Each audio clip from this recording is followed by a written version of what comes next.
Assalamualaikum warahmatullahi wabarakatuh. Waalaikumsalam warahmatullahi wabarakatuh.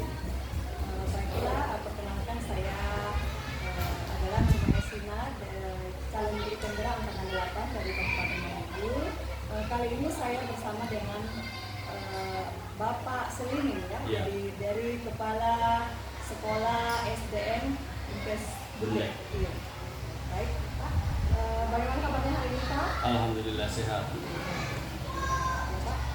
Baik, ada beberapa pertanyaan yang ingin saya tanyakan, Pak. Yang pertama yaitu selama ini bagaimana Bapak dapat mengidentifikasi kasus-kasus yang terjadi yang merupakan dilema etika atau didikan moral yang ada di sekolah Bapak? Terima kasih. Kebetulan di tahun pelajaran 2022-2023 ada saya temukan hal yang berkaitan dengan pertanyaan yang ada tentang kasus-kasus dilema etika bagi siswa. Kemarin ada yang terjadi di kelas 5, itu siswa sudah kelas 6 sekarang. Etika yang timbul adalah persoalan yang hampir sama dengan ada sedikit dibilang kenakalan anak-anak tentang bagaimana tingkah laku dan etika yang ada di sekolah maupun di masyarakat, sehingga kami identifikasi, saya sampaikan wali kelas, kami mohon dicatat ada berapa anak-anak yang seperti itu, sehingga setelah diidentifikasi ternyata ada 3 anak-anak memang yang sering ada dilema etikanya atau ada hal-hal yang dibawa dari sekitar rumahnya dibawa ke sekolah, sehingga perlu ada bimbingan spesifik dari sekolah penting itu.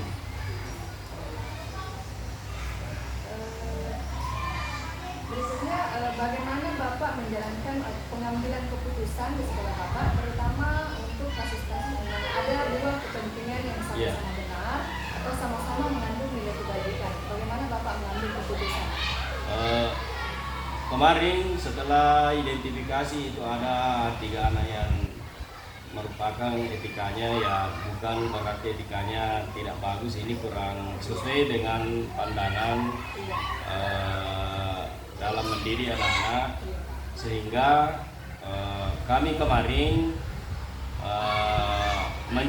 mengcross-check di wali kelasnya. Ternyata wali kelasnya mengatakan bagus kalau kita ambil alih, sehingga saya ambil alih ini kasus 2 kepentingan yang sama-sama benarnya antara anak-anak yang mempunyai etika. Di sisi lain ada anak-anak yang memang etikanya sabar tapi kena imbasnya, sehingga 2 kasus ini merupakan kepentingan yang sama. Kemudian kami mengambil tindakan kebijakan, anak-anak ini yang bermasalah kami pisahkan karena ini kelas paralel, kami pisahkan. Setelah dipisahkan saya uji coba 1 minggu, 2 minggu, sampai 1 bulan. Alhamdulillah mereka melakukan perubahan etikanya kembali bagus. Kemudian di sini berkaitan dengan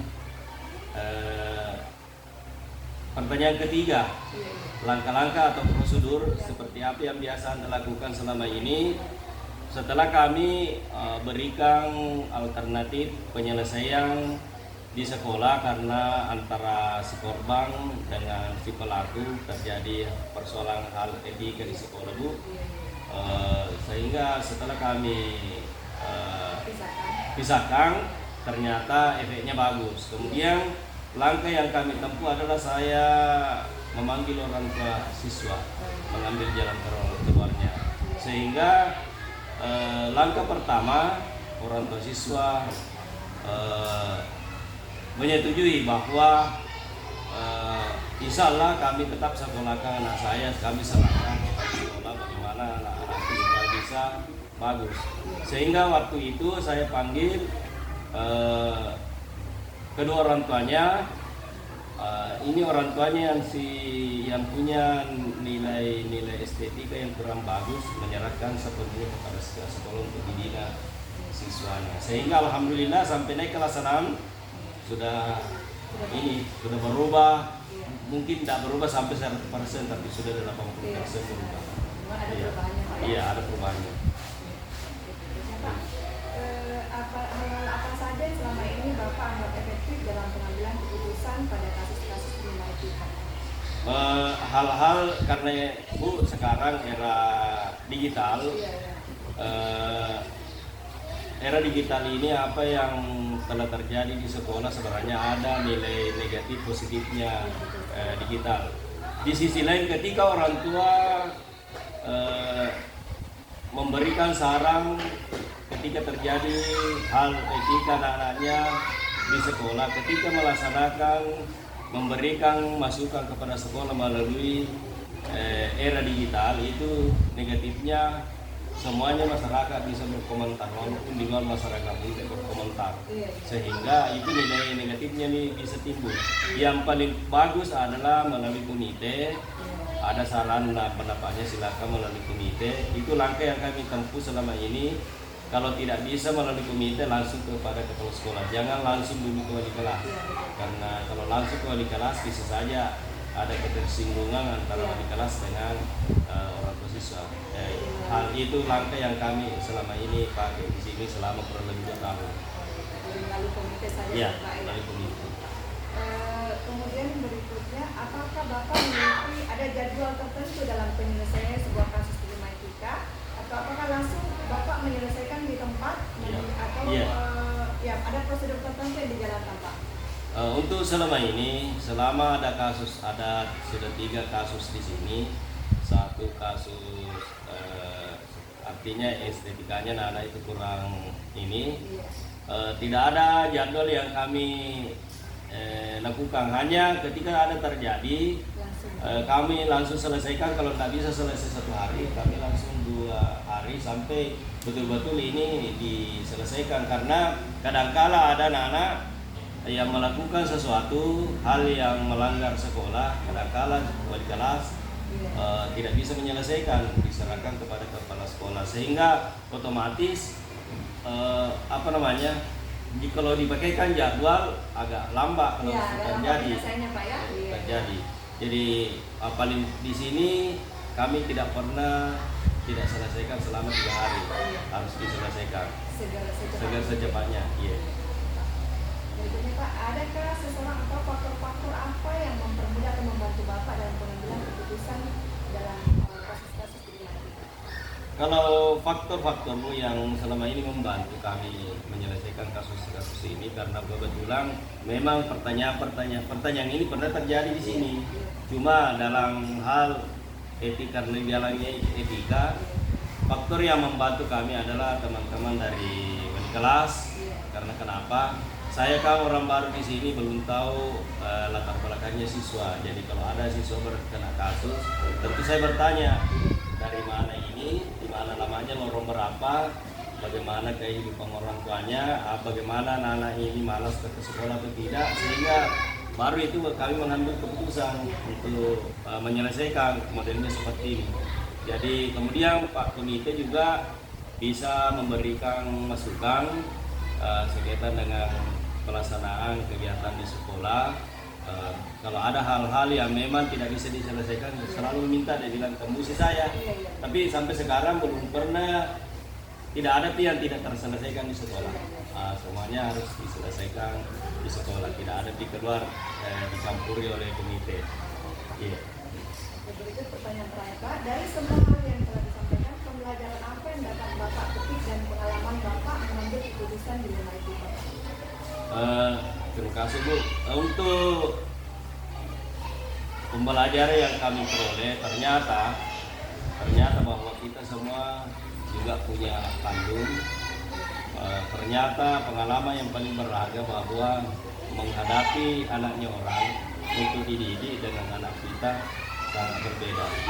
Sehingga pengalaman itu timbul ketika menghadapi anak-anak kita yang estetikanya tidak bagus, ada kenakalan yang timbul.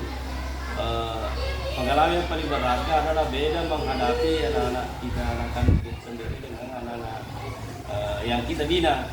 Kesan yang paling timbul menurut saya ketika kita menyelesaikan anak didik kita, kemudian direspon oleh orang tua bahwa seandainya tidak dikasih begitu anakku mungkin tidak berubah anakku. Jadi itu pengalaman paling, pembelajaran paling enak terasa kalau ada timbal baliknya dari orang tua sehingga anaknya bisa kembali bagus. Seperti yang terjadi di sini, pernah ada minta si anaknya, dia bilang anakku Pak nakal, kasih keluar saja. Saya mengatakan kalau anak tak nakal menurut kita mau dikasih keluar berarti tidak ada gunanya kepala sekolah, tidak ada gunanya bapak dan ibu guru mendidik anak tak kalau mengambil kesimpulan. Misal anak-anak tak kita akan didik, bagaimana mendidik anak tak berbeda dengan memberikan materi, karena memberikan materi beda dengan mendidik. Kalau memberikan materi 2 kali 2 sama dengan 4, tapi mendidik itu bukan rumus yang dipakai, bukan rumus begitu yang dipakai. Ada rumus tersendiri bagaimana anak itu bisa berubah. Tetapi pengalaman juga yang paling ini, karena saya sudah 3 sekolah, berbeda sekali jumlah siswa sedikit, tengah-tengah, kemudian besar. SD Pres Bunda ini termasuk besar jumlah siswanya, sehingga keragaman tingkah laku anak-anak itu sangat banyak yang timbul. Tapi itulah menjadi pengalaman bagi ibu-ibu di kelas. Kalau menghadapi anak-anak banyak, ya berbeda dengan anak yang cuma 10 ya di kelas. Jadi itu kesimpulannya bahwa pengalaman kami menyelesaikan sesuatu adalah menyangkut tentang bagaimana kepuasan kita ketika kita mendidik dan anak-anak itu bisa berubah dan disampaikan oleh orang tua. Nah itu yang paling jadi ada umpan balik. Itu enak sekali dirasa selama ini. Ya barangkali begitu penjelasan saya. Mudah-mudahan ini bisa bermanfaat dan menjadi pengalaman kita semua, terutama kepada orang-orang yang berkecimpung dalam dunia pendidikan. Karena mau tidak mau kita harus laksanakan, karena kita ditugaskan oleh pemerintah untuk mendidik generasi supaya menjadi generasi yang bangsa yang kuat. Barangkali itu. Terima kasih. Mungkin saya hidup di Taufiq Hidayah. Assalamualaikum warahmatullahi wabarakatuh. Pak, terima kasih atas kesempatannya Pak. Saya juga terima kasih sekali sudah bisa dapat informasi dari Bapak, pembelajaran dari Bapak selaku kepala sekolah. Terima kasih banyak Pak. Assalamualaikum warahmatullahi wabarakatuh. Waalaikumsalam warahmatullahi wabarakatuh. Itu besar-besar di suara nih Bapak. Besar Bisa di sana.